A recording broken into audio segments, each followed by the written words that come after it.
You are now listening to the Supply Chain Secrets Podcast with Bryan Most and Don Davis. Well, hi, everyone. I'm Bryan Most, SVP of Retail Strategy at NYSHEX and former VP of Supply Chain at Walmart. And I'm Don Davis. I'm the Senior Vice President of Carrier Strategy here at NiceChecks and former executive of Hapag-Lloyd and CMA CGM. And we're back again with our podcast, Supply Chain Secrets. Today, Don and I have the pleasure of speaking with a very special guest, Jewel Jennings-Wright.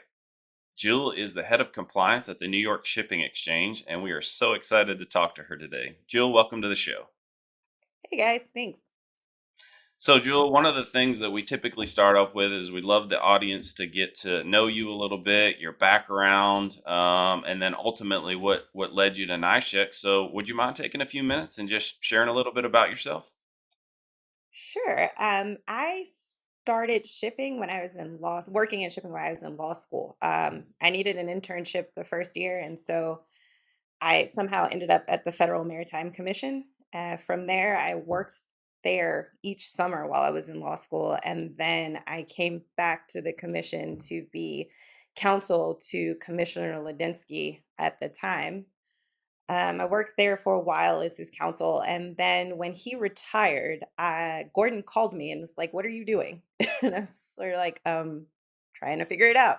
So he said, "How about you come to NiceChecks?" And that's a short story of how I got here. So you're here now at NiceChecks. Gordon, the CEO, personally recruits you. And so talk about your job, your role. What does kind of a day in the life look like for Jewel as head of compliance at NiceChecks? It depends on whether or not we have an active default running. So usually I am reviewing contracts, reviewing the rules if we have a request to have them changed or if we need additional input on them. I sort of field those requests, but if we have an active default going, then the team will say, "Here's what we are working on. Here's the facts of this case. Can you help us sort out the rules that go with it?" And we spend some time going back and forth on that. If and other stuff, I will do compliance training, which takes up a good bit of the day if we have new hires or if we have to do a full team compliance training again. So I will do compliance training. I do some of the HR compliance work as well. So I make sure that we're all up to date on our policies and various things. So my day can look very different from day to day, actually. Jewel, you touched on the contracting piece, and that's one of the main staples of what NiceChecks does are these two-way committed contracts. And part of those contracts is just making sure that we're transparent, that we're fair in that process to make sure that both parties are delivering as per those terms. Can you talk a little bit about that process and the importance of making sure that we're fair and transparent with what we do? Yeah, so not to delve too far back into when I was at the FMC, but one of the things that I really enjoyed about the concept of NiceChecks when Gordon first presented it was that it was balanced. When we were, we had a lot of carriers and a lot of shippers come into the commission to voice their concerns. And one of the things we were hearing was the carrier side would say, the shipper may only want to focus on this part of the contract. And the shipper would come in and say, "There's no rules for this contract. Like they can do whatever they want." And it's not really true, but that was the perception that was being given off. So one of the things we really tried to foster with NiceChecks is that each party has commitments that they are going to be held to. And each party, in order to make this a smooth transaction and to therefore try to make the rest of the, supply chain at this point run smoothly, is you're going to stick to your commitments. This party is going to stick to their commitments, and you are going to use a neutral third party to enforce the rules that accompany those contracts.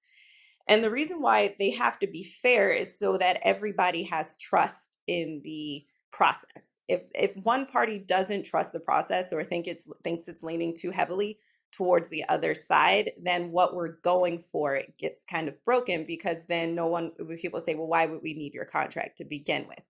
So keeping it balanced keeps the trust and the integrity of the process in place. It also allows us to take in both sides of the equation that's happening with a particular transaction and ensuring that if one party needs a certain rule or a certain excuse in our rules to make sure that their process is still run, it's ultimately and inherently fair to the other side, so that we're not perpetuating the same imbalances that we see in our current system. Yeah, that's great. And so what happens if, let's say that there's a decision that's made, and I'm a shipper, and it's I didn't perform in the contract. Can you describe what that process is like then? What are the steps? I think for our listeners, it'd be interesting to hear that if there's a shortfall, I was supposed to ship 100 TEUs, it's 80. What can you describe a bit about that? What that process is like from a shipper perspective? Sure. So from the shipper side, we usually, and not me, but one of the account managers will flag that there's going to be a shortfall in the contract. And what we try to do is actually prevent the shortfall first. So we'll reach out to the shipper and say, hey, your contract's not on track. Are you aware of that, first of all? And then if you are, what's going on? And once that process runs through, if we can get the shipper back on track, great. We'll just move forward like the contract was fully fulfilled, because it was. If the downfall stays and it really is a downfall, what we'll say to the shipper is, hey, you had a downfall on your contract. We send 2 letters to the shipper, and one outlines what the nature of the downfall was, what rules apply to it. And, at that point in time, we're considering this to be a default of the contract. What we then do is also send a second letter that outlines the entire default process. You have X number of days to respond. Right now, it's 7 to 14 days we give you to respond. The member council, which we can talk about the member council in detail later, but they've said recently that, we think 7 to 14 days of a response time is good.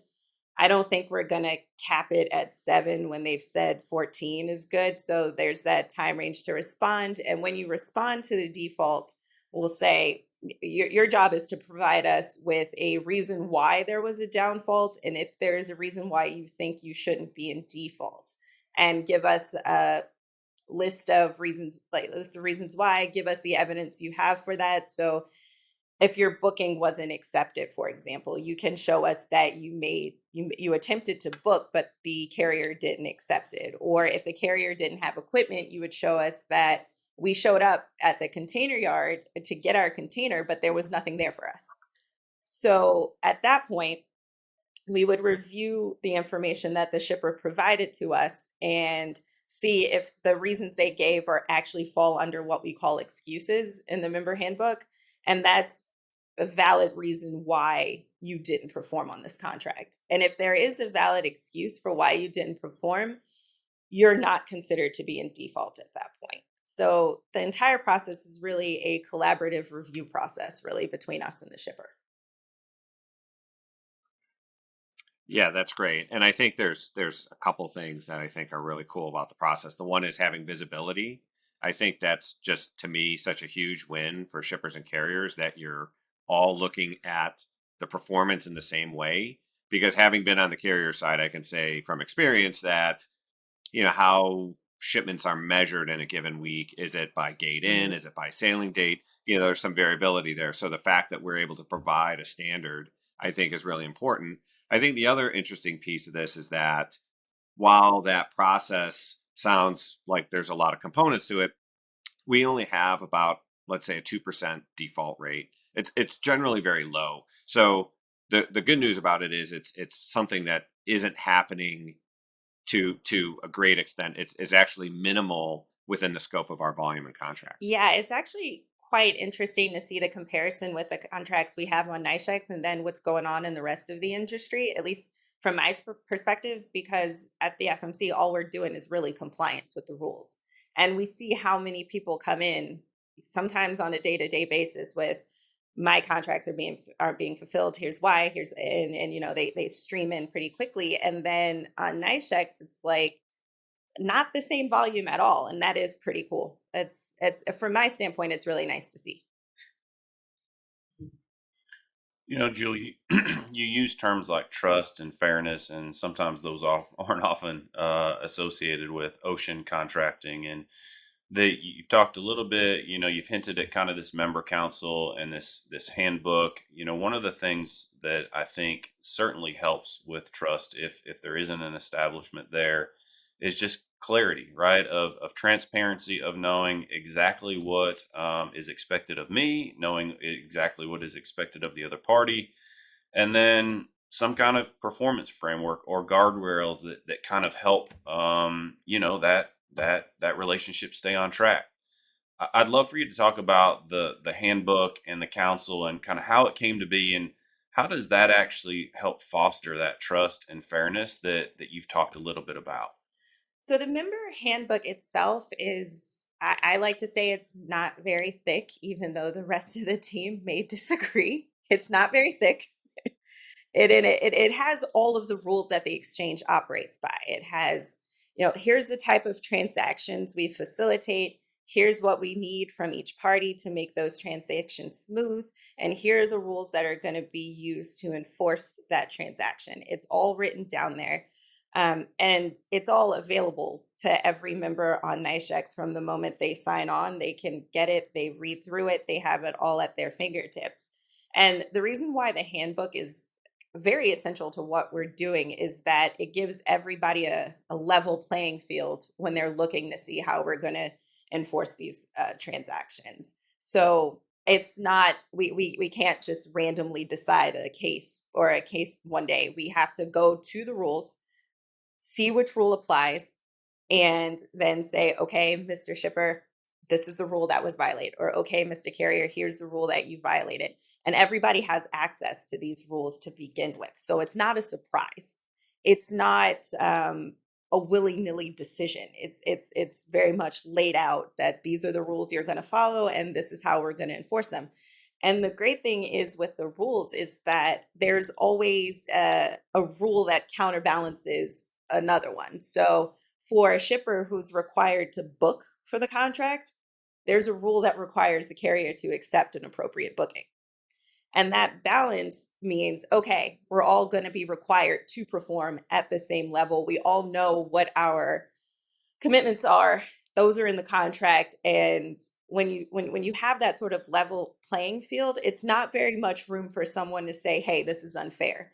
And when you have the ability like that to say, it is fair, you agreed that it was fair, here's what we're doing, it sort of takes away somebody else's ability to snatch the rug out from under you. So that's what we mean by trust. It's you can see what we're doing. We're not hiding it. It's no secret. You have my email. You can ask me about it. Like, it's not very, it's very much out in the open. And I think the one thing, one thing I've learned from being at the commission and then being here is that there is a level of, hey, they're pulling tricks. Well, there are no tricks to pull here. They're right here. I think it's fascinating. Often we hear that it's difficult, right, in our industry for a group of collective stakeholders to come together and agree on anything. But I think it's fascinating, right, that NYSHEX has created this environment where shippers, carriers, NVOs, etc., can come together and actually agree on a framework that's actually good for business, right? Yeah. It's good for everybody. Because the other part of things that aren't standardized or where there's lack of trust or transparency is they're extremely inefficient. Right. So this idea of saying that we can move the volumes we move and the number of shippers through our exchange in a very efficient way, I think speaks to the success, right, of what you've and the team have been able to accomplish with this framework and this council and handbook. And I think you hear a lot of that in the industry today of, hey, if there was more of that, maybe we wouldn't have the problems that we have in the industry today. So I think it's really cool, right, that we've been able to establish that. And again, maybe that's a framework for broader adoption, as we go forward. Yeah, actually, one of the cool things about our governance structure is that we actively have the various stakeholders participate. So the member council, just for people who don't know, is a set, it's typically 3 shippers, 3 carriers, and 3 NVOs who come together, and just in case compliance people are listening to this, they don't all come together and sit in the same place. they all are part of this council. And what we have them do is review the rules, review the rules that we've decided that the industry would benefit from, and have them say, okay, the industry's changing. We need to have, X problem represented in the rule book. And then we have the carriers, separately talk about it and say, this is what we think should happen. And then the shippers and NVOs can say, hey, this is how we think about this. This is how we want this to be reflected in the rules. And it's actually very civil. The member council is incredibly civil, which I don't know if that's surprising or not, but we've had carriers come to their meeting and say, hey, look, the rule benefits the shipper. This is the way the rule's written. It should stay that way. And we've had shippers come through and hold other shippers accountable to the rules, like when we do default reviews with the member council, because there is a process where if you don't agree with how NYSHEX has said the rule applies to your default, you can ask the member council to review that default. You can ask a body of industry members who intimately know your problems and intimately know the carrier's problems to review what happened, to see if it was fair within the industry standards. So we've had carriers hold other carriers accountable with how the rules are written. We've had shippers hold other shippers accountable with how their rules are written. It's quite a balanced atmosphere. And I think the reason we can get there is because, everybody's working off the same page. It's not, everyone knows that their voice will be heard and will be represented. So I think that's really cool of what we've been able to create in this sort of micro environment.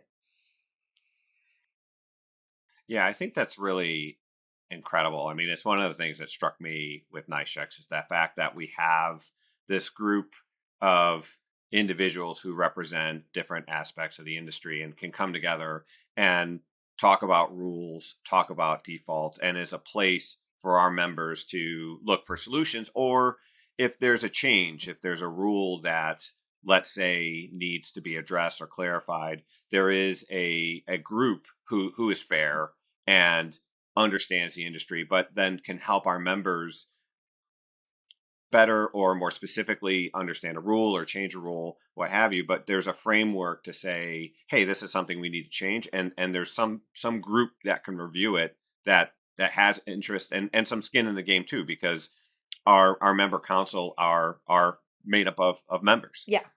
Yeah. Like you have to use NiceChecks to be able to be a part of the member council. So it is very much everyone is not only an industry member, but a NiceChecks member, and it's actually getting quite competitive to be on the member council right now. We have a lot of people like, I want to join.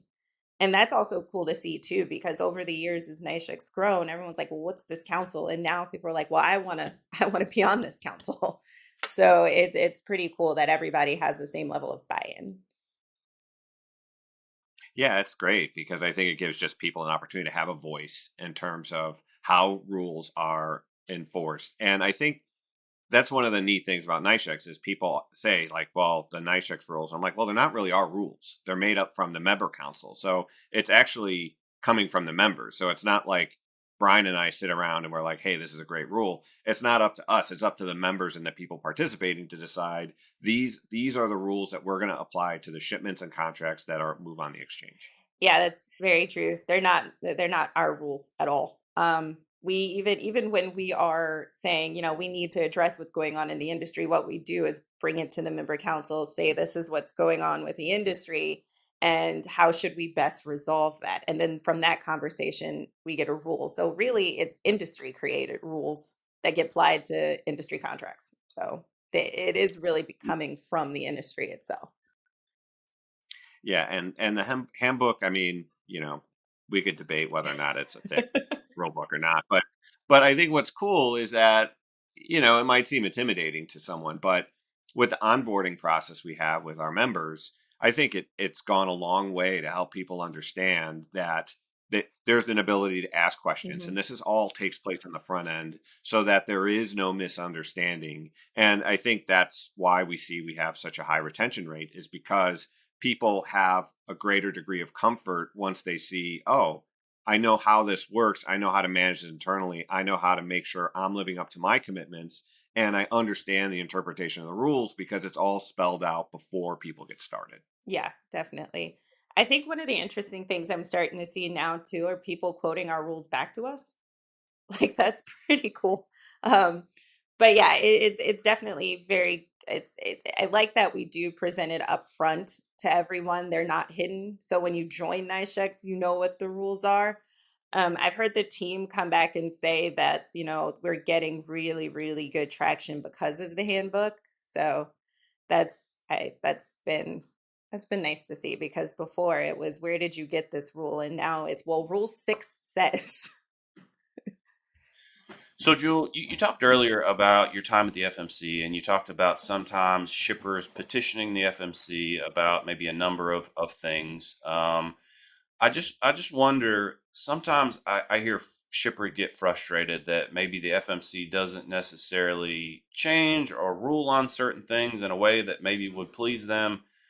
I wonder just, what is at kind of the root or the cause of what the FMC looks at, how they resolve disputes, and, what shippers could do to position themselves should there be something they want the FMC or a court to look at that they could do to position themselves best success. So I think there are two parts there. So the first part is the FMC is looking for Shipping Act violations. They're not looking for contract violations. And a contractual downfall does not necessarily rise to the level of being a violation of the Shipping Act. So if someone's saying I couldn't get space on my contract for my entire MQC, that's not a Shipping Act violation. So the FMC can't do anything with that by law. It's written down in the Code of Federal Regulations. They can't do anything with that. So then you shift over to, okay, a court or an arbitrator, depending on what's written in your contract, is going to decide who was at fault here, or is going to decide what obligations were required to be followed. Well, if you have an extremely general contract that doesn't specify anything other than the MQC and the rate, there's nothing that they can really do to enforce your contract other than say, okay, the carrier didn't carry your full MQC, or, you're, and still, if it's a rate dispute, there's the whole situation of the tariff, where your contract will say something in general, like anything not covered here is specified under the tariff, and then the tariff is huge. So if you just have a general contract and you didn't really negotiate the bits and pieces during contracting season, then there's nothing really, there isn't a recourse really.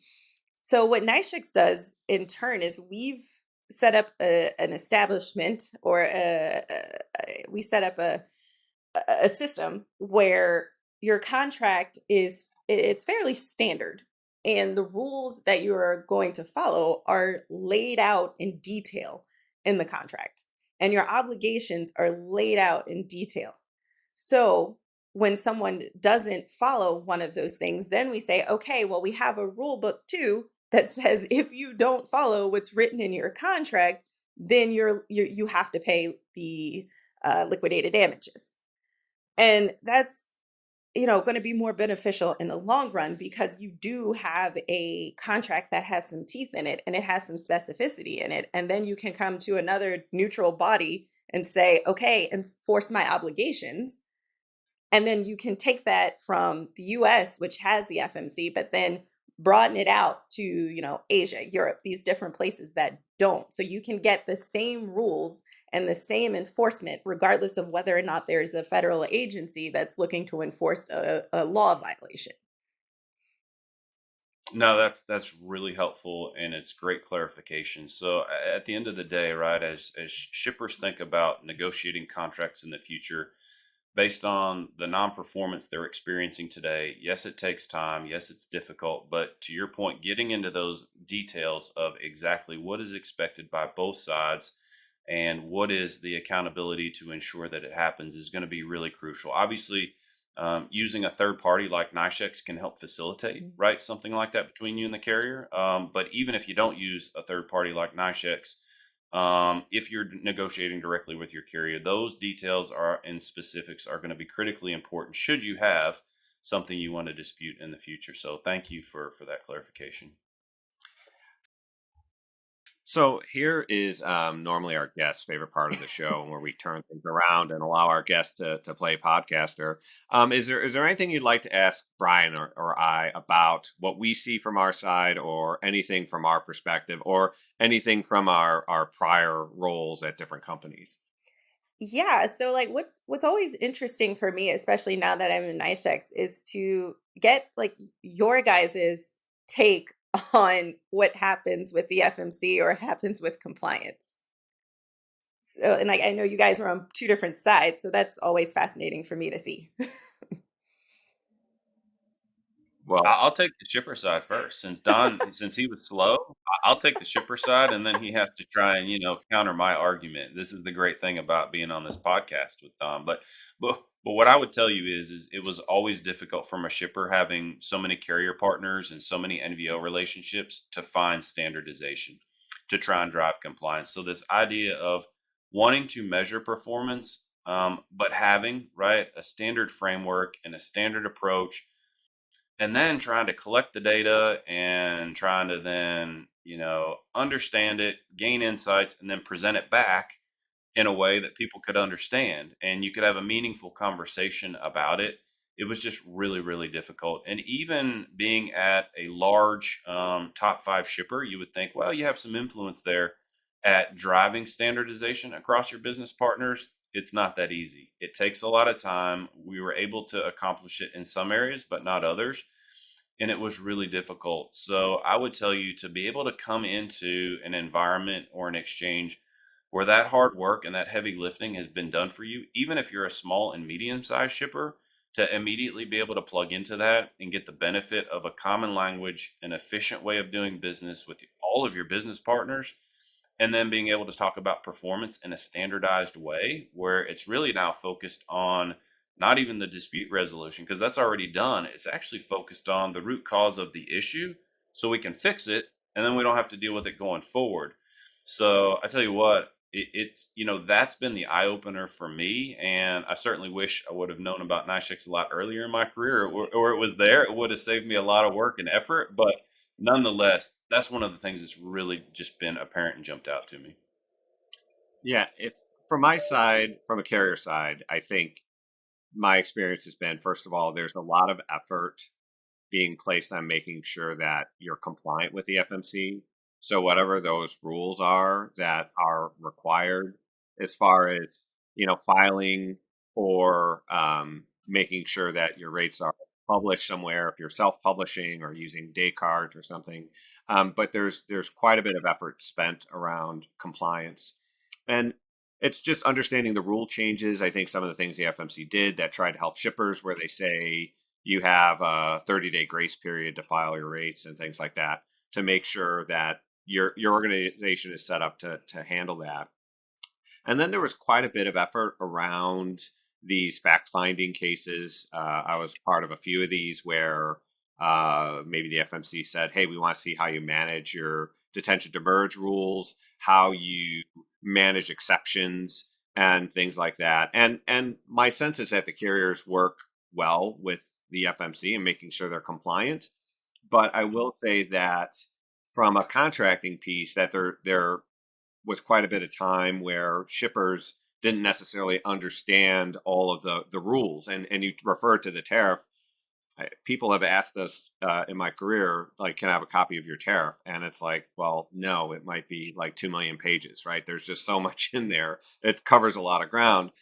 And this gets to the point of NiceChecks where it's really helpful to people because everything's clear up front. And all those things we already talked about, the fact that we have onboarding, the fact that we take the time to make sure everyone understands the rules. There's so much more happening up front, where from a carrier side, again, they're doing everything they can to be compliant, and that's their responsibility. But it might be that people don't have clear expectations, or they might have misunderstandings as far as what can be expected, which the great part about NiceChecks is that we eliminate that piece so everyone's clear up front. Yeah, I find it really interesting to listen to both of you speaking about this because like this is literally what we would hear at the commission. We don't have leverage on one side. You don't understand the rules on the other side. That's not the same conversation. So like it was it was always interesting for both parties to come in and speak to us, because how do you even referee that conversation? It's not even on the same page. So, I agree. Like, the great thing about NiceChecks is like there's not a different conversation happening. Like, it's all right there and upfront, and what your rules are. And I tell the team a lot of the time, they're like, well, what do we do here? It's like, well, read the contract. I would have never said that at the FMC. Like, you don't, it's, the contract is that specific. So that's like really, really like great to see, actually. And then, from that standpoint, I am only like really more excited to get, more people on with NiceChecks, because it is there, the commitment's there, the trust is there. And like, to my point, what I was saying earlier is that, if someone's saying we don't have leverage and you're saying you don't understand the rules, how can you trust that conversation? You can't. And so by taking that out of there, we're like, okay, we're on the same page. We have what we need, so we can get this done more efficiently. Jewel, one of the other things I think is just interesting to our listeners is, again, these interactions with the FMC. You see it a lot in the press and the headlines of shippers, again, wanting to kind of talk to the FMC, or a lot of interest in how the FMC operates. We've talked about how they operate with shippers and carriers and disputes. What about neutral exchanges like ours? What's the oversight look like? What is the interaction with FMC? So this is a really fascinating part of NiceChecks, or at least for me. But when Gordon first brought NiceChecks into the FMC, he didn't have to. And I think that's something to really keep in mind about the way Gordon was thinking about setting up this exchange, was he didn't have to. NiceChecks is not a regulated entity in and of itself.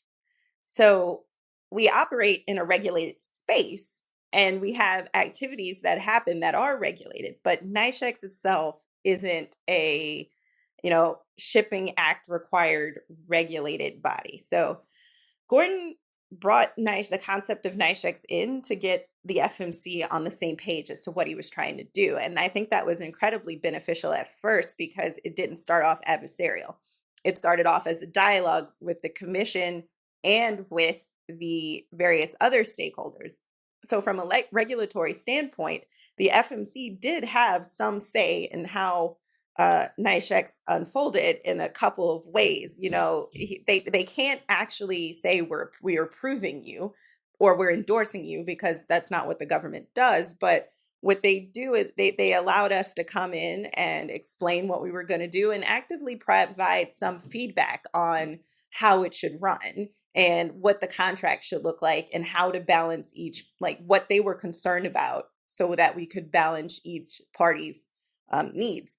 And then what we did was we said, okay, we have these different activities that are going to be happening. We want to have the board of directors have 2 carriers sit on it. We want to have the carriers use the standardized contract. And if, you guys, or at least Don is well aware, that you can't have multiple carriers in the same room, or you get a whole bunch of regulatory inlook. But what we did was we said, okay, we'll take advantage of what the Shipping Act provides. And that is some limited antitrust immunity if you have an FMC agreement on file. So NiceChecks really spearheaded the drive to get 2 FMC contracts on file. So the activities that are done through NiceChecks have been voted on and said were acceptable under the regulations by the commission. And then on top of that, they provided us with a set of alternate monitoring requirements. Under an FMC agreement, they have a ton of requirements that the carriers would have to provide to the commission to ensure that nothing untoward is happening. NiceChecks does the alternative monitoring reports for each of the agreements. So we've really taken it on ourselves to say we're being transparent with everyone, with the carrier, with the shippers, with the NVOs, with the freight forwarders, and with the Federal Maritime Commission. We're not hiding anything really from anybody. So that's, for me, that's like a really cool collaboration to see that the industry can sort of work out the problems that it's going through at various stages, and the commission can see what's happening because we report it to them. So, Good stuff. Okay, for our listeners, we talked about the member council, and it might be interesting for them to hear just some examples, or if you could give them some idea of whatever we're allowed to say. I don't know how much we're allowed to say about the member council as far as what they talk about, but I think it would be very insightful to share what you can about some examples, or for instance, of something that the member council reviews and discusses. yeah, so we, without going into the actual deliberations, there's the member council, like a while ago, I think maybe 2 years ago now, there was a chassis shortage out in Chicago, and it was causing shippers to not be able to deliver their cargo to the container yard. And under the then NiceChecks rules, complete default. Well, it's not the shipper's fault. And it's not the carrier's fault for not providing the chassis, because neither party owns the chassis. And so what we did was we presented the issue to the member council. We had an emergency member council review.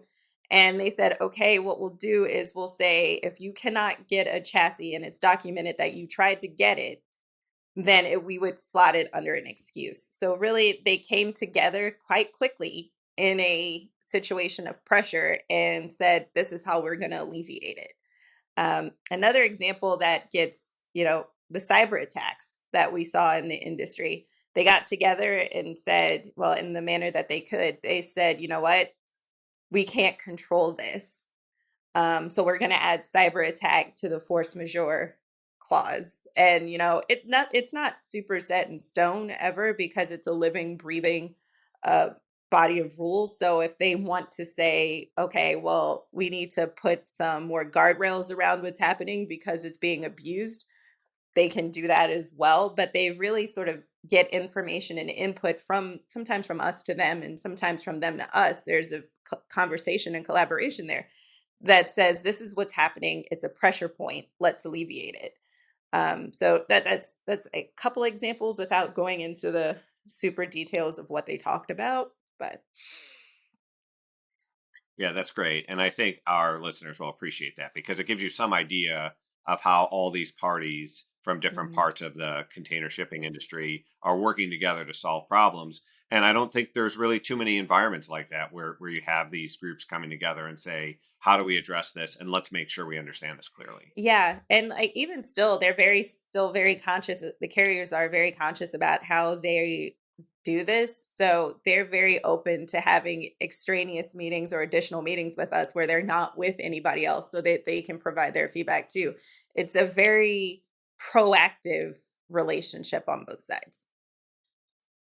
Oh, sorry about that. I had a guy mowing in the background. I was trying not to have it bother the recording. So, Jewel, Donna and I have one last question for you. It's actually about kind of internal compliance within NiceChecks. And so, I know it sounds kind of crazy, right? But like Don and I were made aware of like a complaint internally, and I'd just be curious on how you would handle it as head of compliance. It really stems from an offsite that NiceChecks had, and apparently there were people playing poker as a team.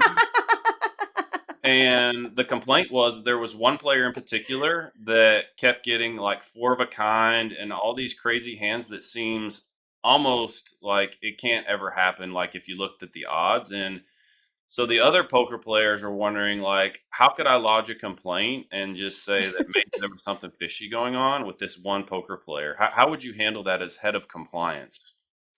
Well, I would say make sure you document everything that happened, including the fact that other people shuffled, and